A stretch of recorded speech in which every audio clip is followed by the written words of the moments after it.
Oke, halo teman-teman semua. Assalamualaikum warahmatullahi wabarakatuh. Salam dahsyat. Kembali lagi bersama saya, Ade Maulana, Air Engineering dari PT Dwi Mitra Teknindo. Oke, teman-teman semua, saya dari PT Dwi Mitra Teknindo seperti biasa akan sharing ke teman-teman semua tentang hal-hal yang berkaitan dengan RH VAC System, gitu ya. Jadi saya tidak akan pernah bosan untuk sharing ke teman-teman hal-hal yang kami ketahui, hal-hal yang kami pahami tentang RH VAC System. Oke teman-teman semua, pada kesempatan kali ini saya ingin sharing ke teman-teman tentang hal yang sangat fundamental yang sering kita jumpai di dalam aktivitas kita sehari-hari, apalagi teman-teman yang beraktivitas di lingkungan atau di tempat kerja atau di hal-hal yang berkaitan dengan RH VAC System ya. RH VAC System atau Refrigeration, Heating, Ventilation, Air Conditioning ini memiliki banyak hal yang kemudian berkaitan ya dalam kehidupan kita sehari-hari, baik yang berkaitan dengan air properties, baik yang berkaitan dengan mechanical properties dan lain sebagainya. Nah, kebetulan pada kesempatan kali ini teman-teman saya ingin sharing ke teman-teman semua tentang air properties atau tentang air design system atau pemahaman tentang udara itu sendiri. Oke, teman-teman semua, seperti yang kita pahami bersama bahwa seringkali kita mendengar istilah temperatur TDB ya, temperatur day bulb. Kemudian kita juga sering mendengar tentang istilah RH atau relative humidity dan mungkin kita jarang sekali mendengar istilah moisture content atau kadar uap air di udara. Nah, saya ingin menyampaikan ke teman-teman semua agar kita paham gitu ya. Jadi jangan sampai kita memahami konsep tata udara itu sendiri hanya dari dua hal saja ya, hanya dari temperatur dan RH. Sementara pada saat kita membuat air design system atau desain tata udara, hal yang sangat fundamental kita ketahui sebetulnya ada dua, yaitu TDB, temperatur dry bulb, kemudian W atau moisture content.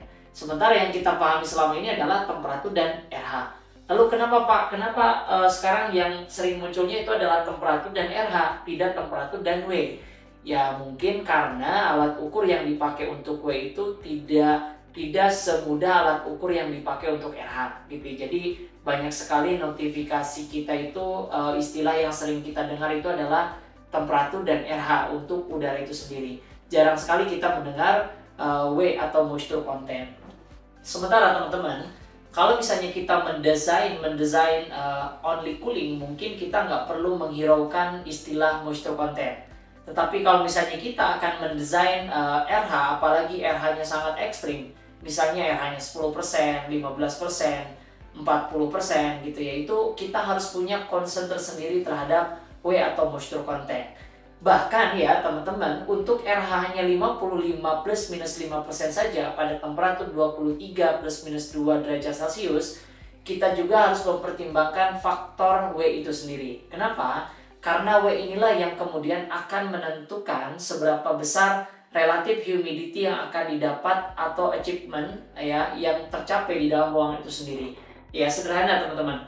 Jadi pada kesempatan kali ini saya ingin membawa teman-teman itu untuk memahami ya apa itu TDB ya, apa itu W moisture content dan apa itu RH ya relative humidity. Jadi ingat ada tiga nih yang akan saya sampaikan dahulu, walaupun di properti psikometrik itu teman-teman banyak sekali ya, ada 7 parameter utama yang sering kita dengar gitu ya dan mungkin sangat membantu dalam kegiatan kita sehari-hari. Pertama itu ada TDB, kemudian ada TWB, kemudian ada G point, D point gitu ya, tulisannya DEW ya, G point ya, G point. Kemudian ada moisture content, kemudian ada relative humidity, kemudian ada volume spesifik dan ada enthalpy. Itu yang mungkin yang sering kita dengar sehari-hari, baik itu di kegiatan kampus atau konsultan pada saat mendesain dan lain sebagainya. Nah, pada kesempatan kali ini teman-teman izinkan saya untuk membahas 3 poin utama saja yang sering kita jumpai. Apa saja itu? Ya, jadi pertama saya akan bicara tentang yaitu TDB, kemudian ada W moisture content, kemudian ada RH ya. TDB singkatannya dari temperatur dry bulb ya. Kemudian RH singkatan dari relative humidity dan W itu sendiri sebagai simbol dari moisture content. Lalu apa sifat TDB? Apa itu moisture content ya? TDB itu sebenarnya adalah temperatur dry bulb ya. Dry bulb itu berarti udara kering. Nah, jadi di udara itu teman-teman, komposisinya itu ya hanya terdiri dari dua hal sebetulnya gitu ya. Dari sisi air properties pertama adalah TDB, temperatur dry bulb. TDB itu sendiri terdiri dari apa? Ada helium, oksigen, nitrogen, dan lain sebagainya. Komposisi dry bulb di dalam udara itu sendiri. Kemudian ada moisture content di udara. Nah, dari mana moisture content itu? Ya banyak, dari penguapan uap air di laut misalnya. Kemudian penguapan uap air di permukaan bumi. Lah bisa menguap gimana? Karena kan ada sinar matahari dan lain sebagainya. Intinya di udara itu adalah pencampuran dua hal gitu ya. Pertama adalah TDB, temperatur dry bulb tadi ya, properties udara.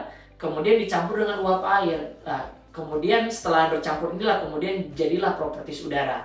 Udara ada yang cenderung lembab, ada yang cenderung kering, ada yang agak hangat, ada yang kemudian dingin gitu. Itu tergantung dari komposisi di udara itu sendiri. Nah, saya di sini teman-teman ingin menyampaikan beberapa poin tentang apa itu TDB, kemudian W dan RH gitu ya. TDB temperatur dry bulb tadi, kemudian W itu adalah moisture content di udara atau kadar uap air di udara gitu ya. Kemudian RH itu disebutnya juga relative humidity gitu ya. Artinya yang namanya relatif, dia itu akan sangat tergantung dari objek lain gitu ya. Artinya relatif itu ya dia akan relatif terhadap suhu pada saat itu berapa derajat Celcius dan kadar air atau kadar moisture content pada saat itu berapa besar atau berapa gram per kilogram. Jadi RH ini nilainya akan tergantung dari berapa besar temperaturnya dan akan bergantung dari berapa besar jumlah moisture content-nya gitu ya. Jadi jangan sampai salah nih kita ya. Jadi RH ini tidak ada wujudnya ya, tidak ada wujudnya. Yang ada wujudnya cuma tadi TDB sama moisture content. Jadi RH itu hanya hubungan gitu ya, nilai yang kemudian akan tergantung dari kondisi temperaturnya berapa besar dan kondisi moisture content-nya berapa besar. Temperatur sendiri ya satuannya dry bulb itu yang biasa dipakai famous itu adalah derajat Celcius atau ya. Kemudian ada juga Fahrenheit gitu ya. Jadi bisa kita pakai satuan SI atau kemudian bisa juga dipakai satuan imperial gitu ya. Jadi balik lagi standar yang kita pakai mau yang mana. Kemudian untuk W atau moisture content satuannya adalah gram per kilogram gitu ya. Apa itu gram per kilogram? Jadi maksudnya adalah berapa jumlah uap air dalam satuan gram dalam 1 kilogram udara gitu ya. Jadi satuannya adalah gram per kilogram. Ada juga yang pakai grain per volt, beda-beda. Tapi yang sering dipakai adalah gram per kilogram. Seperti apa Pak contohnya hubungannya nih TDB dengan W ya. Misalnya di Jakarta suhunya itu adalah 35 derajat Celcius. Kemudian RH-nya 68% gitu ya. Jadi 35 derajat Celcius, kemudian RH-nya adalah 68%, maka ketika kita lihat diagram psikometrik, maka akan kita lihat kadar moisturnya sekitar 24-25 gram per kilogram moisture content. Nah, jadi teman-teman semua, RH ini tidak ada wujudnya. Yang ada wujudnya pertama adalah W, moisture content, yang kedua adalah TDB.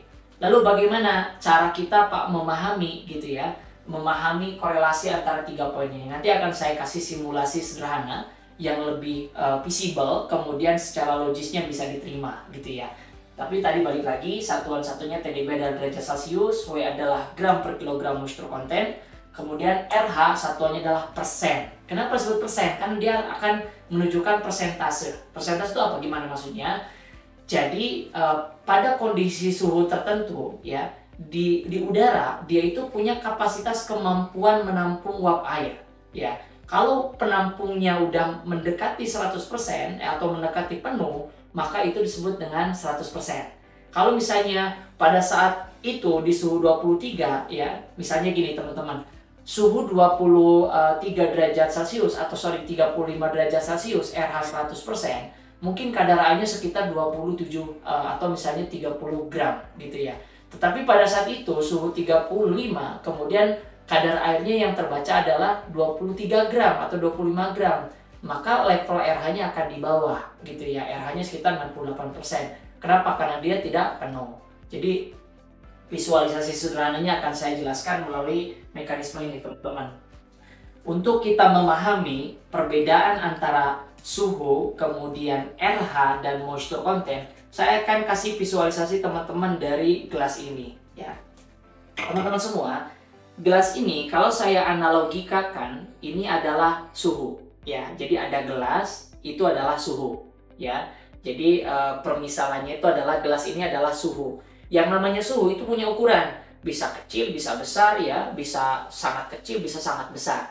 Begitupun gelas ini, bisa kecil, bisa besar, bisa sangat besar gitu ya ukurannya. Tergantung dari ukuran yang kita pakai. Maka analogikan gelas ini itu adalah udara ya. Saya asumsikan gelas ini ukurannya adalah misalnya adalah 35 derajat Celcius. Artinya wadahnya itu ukurannya 35 gitu ya.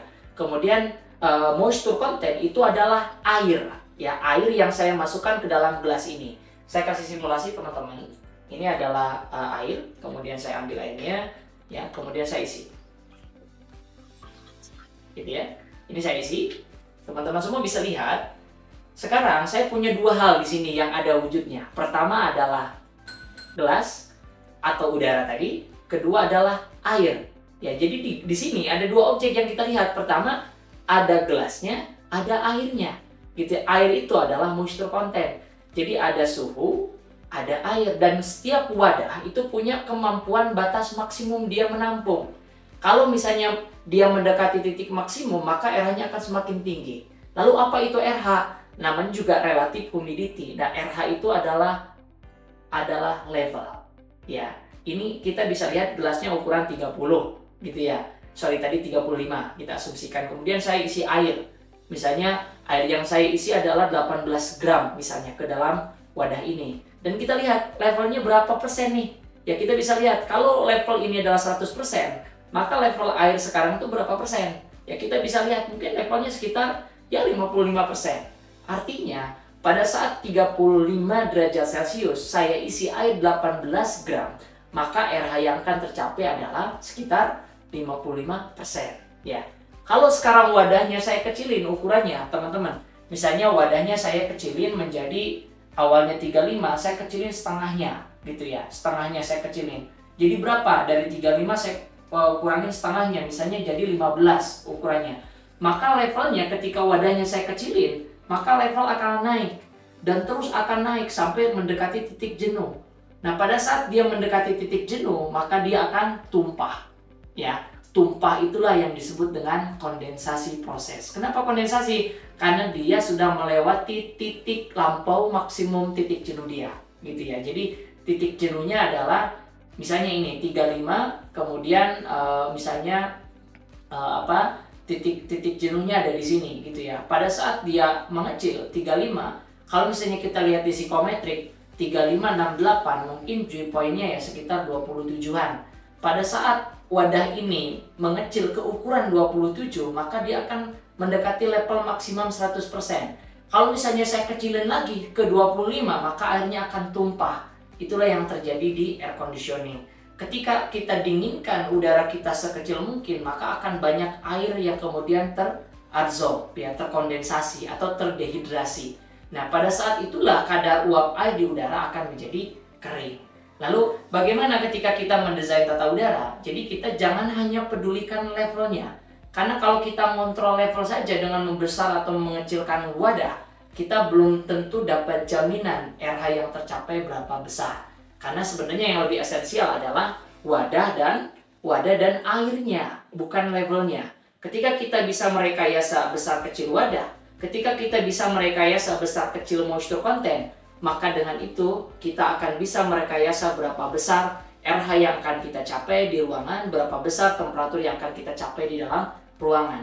Maka di sana akan ada sequence control. Oke ya, teman-teman, saya balik lagi.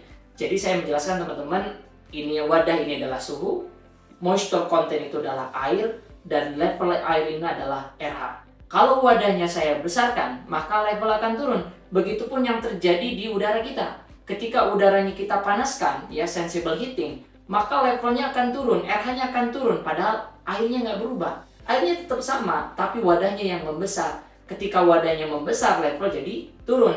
Ketika sekarang misalnya wadah saya kecilkan, anggap dari 35 saya dinginkan gitu ya, maka level akan naik. Begitu pula yang terjadi ketika udara kita dinginkan. Ketika sangat dingin udara yang tercapai, maka RH akan tinggi gitu ya. Tapi besar kecilnya RH itu tidak menentukan jumlah moisture content. Karena jumlah moisture content itu akan tergantung dari berapa besar wadahnya dan berapa besar jumlah airnya.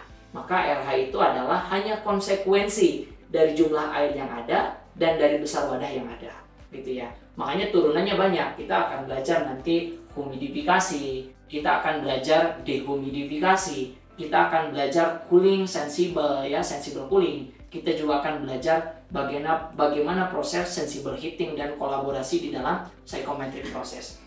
Jadi sangat kompleks teman-teman ya. Jadi teman-teman sekarang harusnya sudah bisa membedakan antara TDB itu apa, W itu apa, moisture content itu apa, kemudian RH itu apa. Banyak sekali manfaat ketika teman-teman sudah memahami ini. Kalau teman-teman sekarang punya project atau misalnya punya case atau studi kasus tentang kaitannya tentang RH saya sekarang tinggi pak gitu ya. RH saya nggak stabil nih pak gitu ya. Kemudian RH dapat tapi temperatur panas pak gitu kan ya.